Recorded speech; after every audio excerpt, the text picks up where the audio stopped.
something is happening, that we as women are recognizing the time for us to claim the powerful contribution of feminine wisdom is here. The world needs us now. We believe the women of North America have enormous potential as spiritual leaders and may face unique challenges to bring forth their leadership both individually and collectively. I believe in all that has never yet been spoken. I want to free what waits within me so that what no one has dared to wish for may for once spring clear without my contriving. If this is arrogant, God, forgive me. But this is what I need to say. May what I do flow from me like a river. No forcing and no holding back, the way it is with children. Then, in these swelling and ebbing currents, these deepening tides, moving out, returning, I will sing to you as no one ever has, streaming through widening channels into the open sea. Ways that women approach friendship. That's also reflected in the way that we express ourselves as people of faith.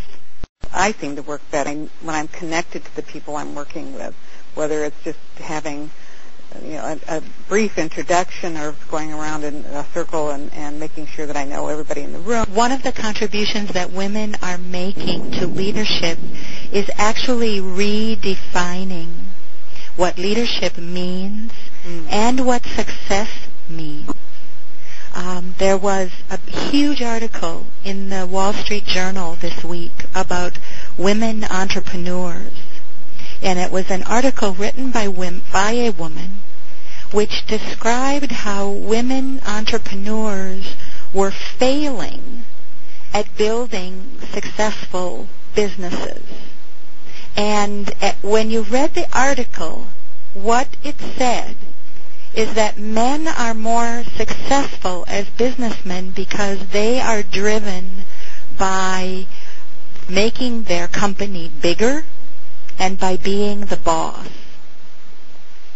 And women are driven by having balanced relationships with their families, with their friends, and with their business. And that the goal of their business is to be a part of that pattern and not to consume that pattern as we've often seen it do in the old model. And it occurred to me that this woman author missed the whole point, that women are redefining what it means to be a successful business person, and that it means having a whole life and being a whole person and honoring those relationships equally with the outcome, the goal, the profit, the business. And I think that the same is true in the realm of spiritual leadership.